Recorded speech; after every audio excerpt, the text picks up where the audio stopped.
Hey guys, day 3 update on the MicroDiscectomy surgery. I've made a couple notes here, some of the things that I've been experiencing for day 3.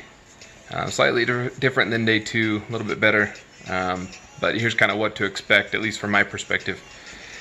I woke up this morning and there was a lot of swelling in my back. When I woke up, it felt like I was laying on a ball. When we left the doctor's office, they said that we could ice it, but they didn't give us a schedule on how to ice it. They really didn't provide any direction as far as that's concerned. It makes sense though, if you have a lot of swelling, to ice it. So we've been trying to ice it a little bit more today. The pain meds, I believe I mentioned in my last video, create a schedule for the pain meds and stick to it. Don't try to be a hero, but you don't want to go any more than what's recommended either. That's also equally as bad. Being on a schedule for the pain meds has really kept the pain down to a minimum. Still, it really hurts, but it's a lot better than what it was the second day when I woke up and had lapsed on when I was supposed to be taking the pain medications. Along with that, with the swelling, I've been taking ibuprofen with the pain meds, and that's just to keep the swelling down. And that's helped out a lot. That plus the ice, it's made a big difference. Sitting and standing, the transition between the two is pretty painful. Any pressure changes on your lower back, whether it's compressing when you're sitting down or decompressing when you're standing up or getting them up off a chair, has been pretty painful.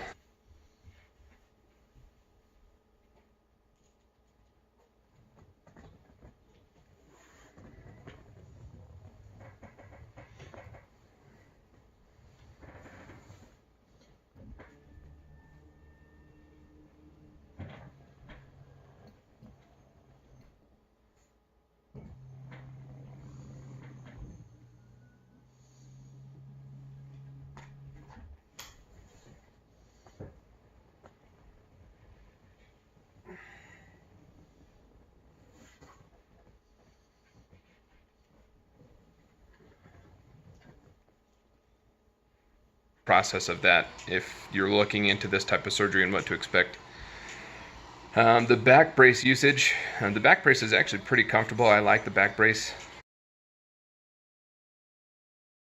It minimizes the changes, the pressure changes when you sit and stand, but when I had talked to the doctor about the use of the brace, they said don't worry about wearing it around the house.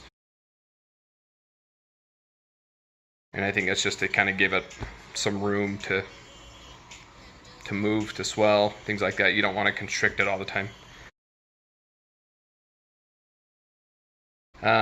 One of the most difficult things that I've noticed is trying to use a restroom, and that's both. Because of the pain in my back, it's hard to relax in order to urinate, so it makes it very difficult. And then, of course, if you're having problems sitting and standing from a chair, sitting and standing off of the restroom is even worse.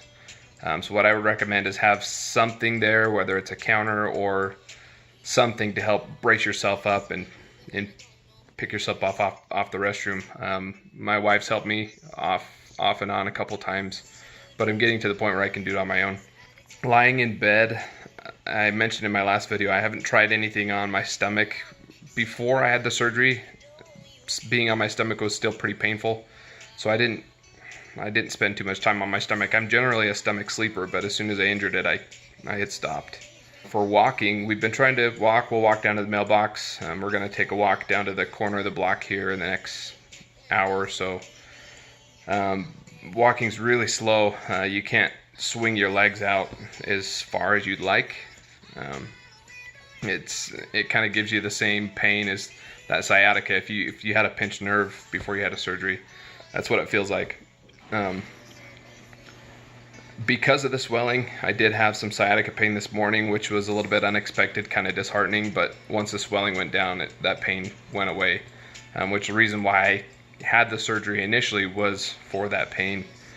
But now that swelling's down, it's made a big difference. Getting in and out of the car has been pretty interesting. I've come up with some ways on how to make it easier. but you might just have to figure out what's best for you. But kind of facing the front of the car and holding up onto the top of it as I slide in has helped. So just kind of brace yourself getting in and out of the vehicle. Water. I've been drinking so much water, and I think that's helped kind of keep things flushed out. I can't say from a perspective of not drinking water, but water is always a good idea. For my diet, when I left the hospital, they said eat a lot of protein, a lot of eggs, meats, nuts, protein shakes, things like that, and that's kind of what I've been sticking to. That's just to help the healing process. And then furthermore on that, daily vitamins. So some of the vitamins that I took both before and after the surgery are my multivitamin. I take niacin, potassium, magnesium, biotin, and D vitamins, just to keep my body in tip-top shape to try and help it heal.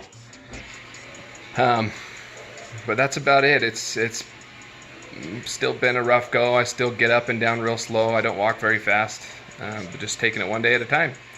So I'll keep everybody updated. Subscribe to my channel if you want to continue to hear more, if you're thinking about this type of surgery. And then feel free to send me messages with any questions, and I'll be happy to give you my perspective on that. Thanks, guys.